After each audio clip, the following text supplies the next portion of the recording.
Hello everyone, this is Tim, and this is going to be a hopefully quick summary of Lamentations of the Flame Princess, session number 15. I have already done 16, and I'm going to have to do a review of that too, I guess, but maybe I'll just tack it on the end. I'll just quickly summarize it. I've noticed a tendency of me to just get into too much detail with these, so I'm going to try to focus more on the big swaths of information. So the session started off with some dream sequences. Ash had an old woman ripping out of the center of him with like large sagging breasts with maggots crawling out of it, so that was interesting. Mallow was being carried away by white fruit creatures and then thrown into like a lake of giant slippery leeches that he knew their names for some reason, and he woke up with like a sheet around his neck. Ramelsey was flying with that angelic boy creature that had given him the sword, and at the end of that dream he got stabbed in the side with it, and he woke up. The angel was laying beside him, it wasn't talking, and the angelic sword was reformed because it was melted by that evil altar down in the sewers that was devoted to those of the outer powers, those of the outer dark. They have a couple different names for them. So, and then Rayhan was lurching and having this dream of walking like a troll up into his room from outside of the city and into his room. And when he woke up, there was actually a troll there staring at him, and it wasn't being violent, but it seemed curious, or I don't know. Rayhan was kind of freaked out and wasn't really sure how to take it. So, long story short, they battle with this troll. They make it forget everything that it knew. So whatever it was trying to tell Rayhan or trying to communicate with Rayhan or whatever it was doing, it doesn't remember anymore. So there was a fight. Rayhan jumped under the bed. The troll jumped on top of the bed itself, smashed the bed, smashed through the floor, crushed Rayhan underneath, and then the troll hit the road. And Rayhan was eventually okay. But the troll's gone, so they're not really sure when or if they'll ever see it again, especially if it doesn't remember things.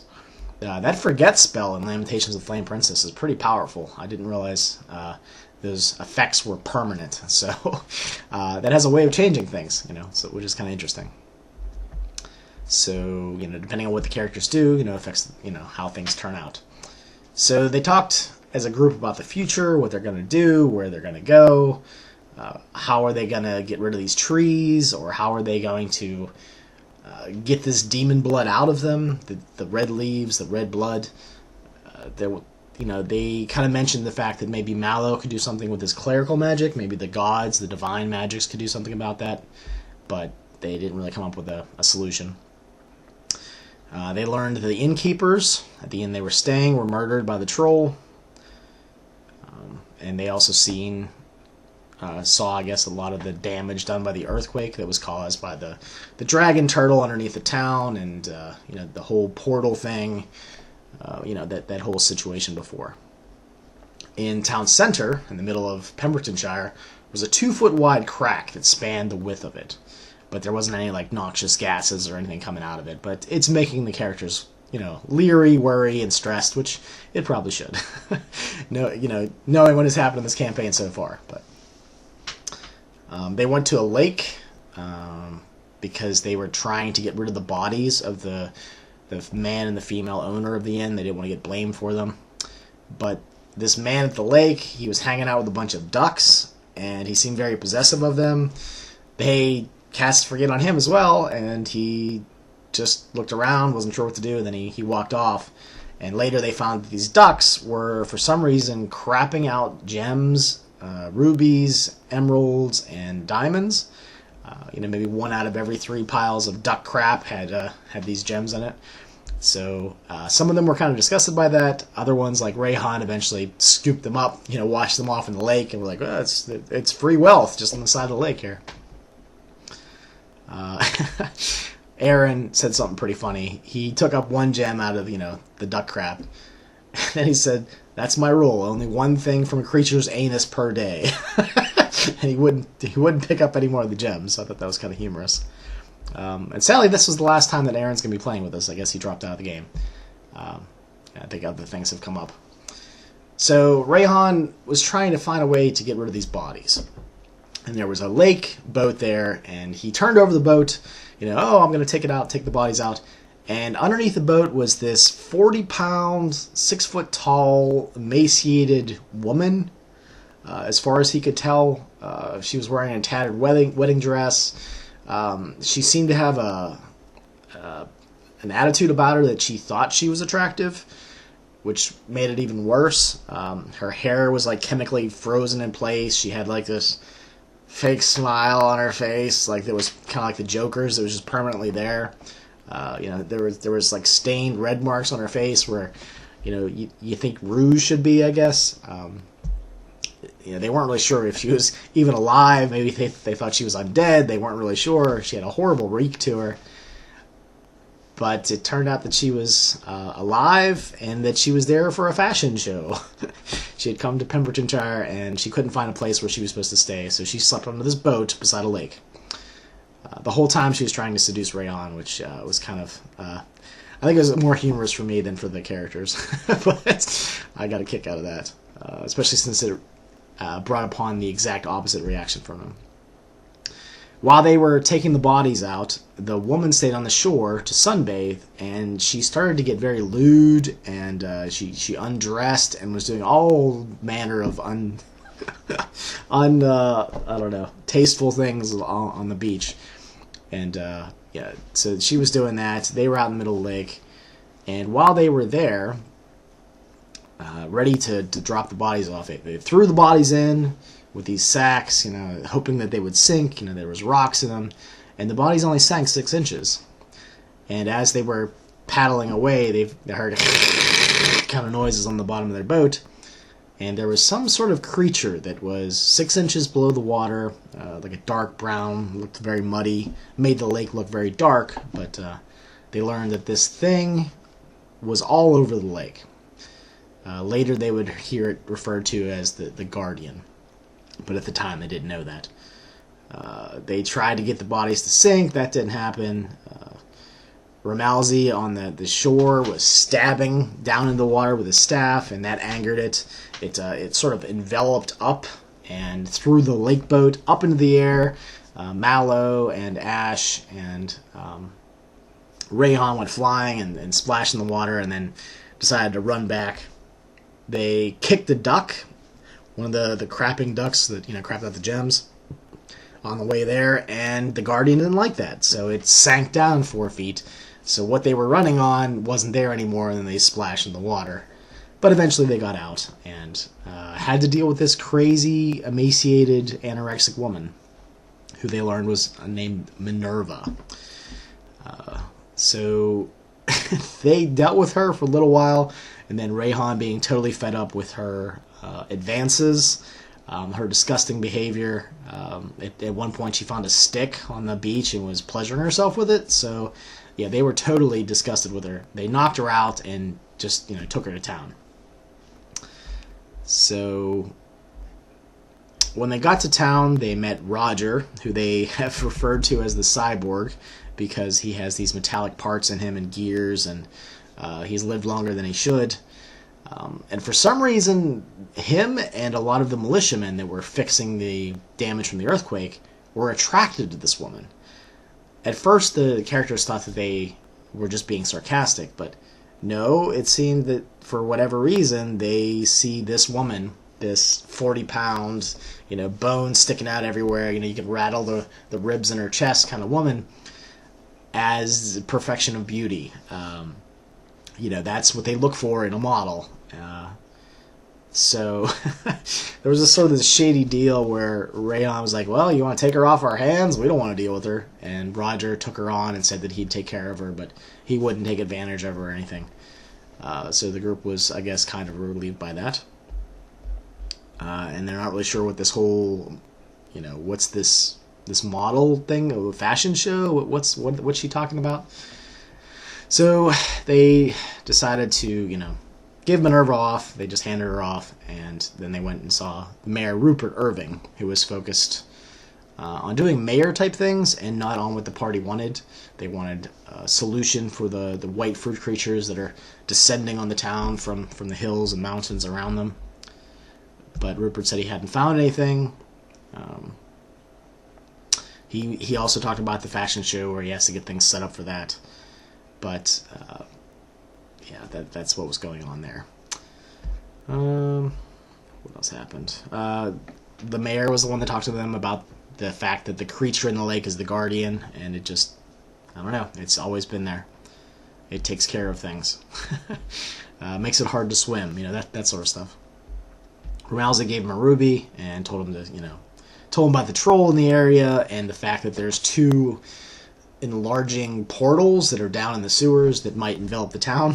So it's yet another way that the town might be removed from the map, and the characters are starting to wonder if that's actually not a bad thing. They told Rupert Irving that he is most likely not human, that he is some sort of creature or demon light thing, basically something that isn't natural, something that isn't human, because he was brought forth in the world by this midwife, and his skin is his own, but his innards and everything else are some other creature from the outer dark. So he didn't take that very kindly, but at the same time he said that he didn't feel any different. He felt like he's always been the same, and he doesn't think he's a very bad person. Probably what a lot of people in Pembrooktonshire think. Let's see here. In the cage, they were looking for the queen bee sort of creature, the white fruit creature that they had brought down to the town, and they did some experimenting with it, especially with the cleric Mallow. That's Keith's character. He took some of his burnt flesh offerings that he uses for his clerical spells and rituals, and he sprinkled it on top of this white creature, and that totally annihilated it. It just started falling to pieces and cracking like eggshells. They tried other ashes from burnt parchment, and that wasn't it at all. So Rupert suggested maybe we should gather up some people, burn them, and spread their ashes all over these creatures. And the group wasn't about, wholesale burning of people and using their ashes. So they're not really sure what they're going to do, but Mallow seems to have some sort of great, profound effect here, and he will most likely be maybe part of the solution if they do something about it. Rupert was also told about the dragon turtle and the army of skinless mutated people that was going to come destroy the town, but they seem to have stopped that. Let's see here. This is another funny line. Rupert was talking about everyone in town being an asshole, and when he learned that most people in town aren't human, that kind of disturbed him, but there was this ritual performed by Romalzi, a magical circle where extraplanar type things couldn't cross the boundary, and when Rupert tried to cross it, he was hurled back. So Mallow asked him, how's it feel to be an asshole demon? Since he was using that term a lot. I thought that's kind of funny. Because Rupert Irving, the mayor, isn't human. Probably like most of the people in town. So they, at the very end of the session, they were seriously contemplating killing off the entire town. And not really sure how to go about doing that. The session 16... So they're pretty much all in the mayor's office. Session 16, I think everyone just had a bad day. I think people slept in or weren't feeling well or, hungover, that sort of stuff. So a new character, Alex, is the player. I can't think of his name right now, the character's name. But he was the only one who showed up, so I gave him a solo session, which I haven't done very often for people. But I like to reward attendance when people show up. So his character came into town, and the first thing he saw was the abandoned gypsy wagons from way back in the beginning of the campaign. And he was investigating things. He saw the rotted pig and the ritual.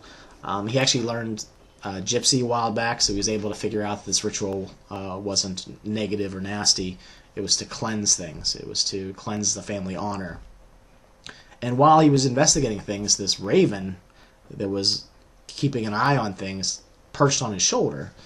And he was a little freaked out by it at first, but he seemed to be okay after a while, so no big deal. While he was looking at things, the spirit knights, about 12 of them, came charging into town, riding down the dirt road with nets and all kinds of weapons on them. So instead of just one spirit knight that was here as before, Tiberius, now there are 12 of them. So, but of course our new character didn't know that. So he just sort of hid, and then after they went, he went into the town. Most of the session was his character weaving in and out of businesses, trying not to get caught by the Spirit Knights, trying to keep a low profile. He met Rupert Irving's wife in the alchemist shop. He saw the glowing green rock that was in the back. He got a piece of it for himself. And he learned, he was basically asking questions, where are my friends? Where is everyone? And every time he was sort of following in the wake of all of the various adventures that the other characters had. He went to the inn and he saw the broken pieces and everything destroyed, holes in the floor. He found their rooms. He found pieces of paper, and it was sort of like a investigation, as where are my friends? Like a missing persons case. That's kind of what it was like. But the whole time he was looking for things, the knights were torturing people in the center of town. He eventually made his way to the jail, and this is the place that the gypsies were held. But he didn't know that, of course. He looked into one of the cells, and he found this little small like horse with broken legs, and it was very garishly painted. And the crow left his shoulder and landed on this ethereal person that wasn't there. He couldn't see her. He heard a voice basically saying, "Vengeance!" And trying to appease the spirit, he said he would do anything he could, and he nodded. And in that connotation, the way he handled it, the spirit accepted that as yes, you're willing to do anything to help me in my cause. So the spirit possessed his body. His body ended up going into the raven, and so his soul was hanging out in the raven for a little while, flying around, trying to disturb things. He tried to rip the horse out of his body's hands, and that didn't work. He flew out to see what was going on with the knights, and while he did that, he noticed that his body was slowly marching towards them, these knights that were torturing people. So, needless to say, he was worried. He was having the raven scream horrible things that were going to happen. The dead are coming, trying to totally freak out the knights. He mentioned the word spirit at one point, and that's when the knights got freaked out. That's when the people got hopeful, because the townsfolk worshipped the spirits a long while ago, up to recently. And, now there's some sort of upheaval, like, are they only going to worship the god, the All, or are they also going to have this folky magic towards the spirits, even though the characters have revealed to them that the dwarves were lying to them the whole time, and they were just pretending to be spirits. But in any case, the townsfolk were trying to break free. The knights were getting freaked out. Some of the knights went off to the marching body that was possessed, and all these flies started coming out of its mouth and covering the knights, totally just tearing their morale to shreds. So the knights ended up fleeing for the most part, after they slashed a big cut across the main character's chest, Alex's character.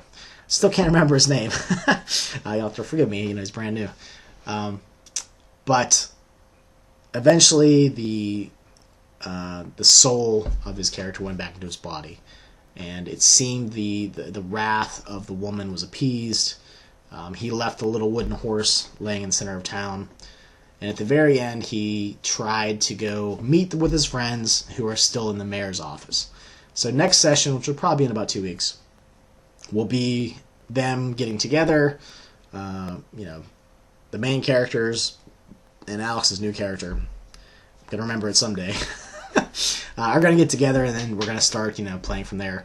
I have another character that's going to be joining as well, so should be kind of good. I've had a mix of problems with players, schedule-wise, especially where they can't play anymore. But I'm glad that I set up this campaign to allow for that. Characters can come in, characters can leave. All these characters know each other, even if the players don't. So it's a nice way to be able to bring new people in, invite people, and who knows, maybe someday you'll be playing this game too. Alright guys, that's pretty much it. That's a wrap-up of Session 15 and 16, and I'll talk to you guys later.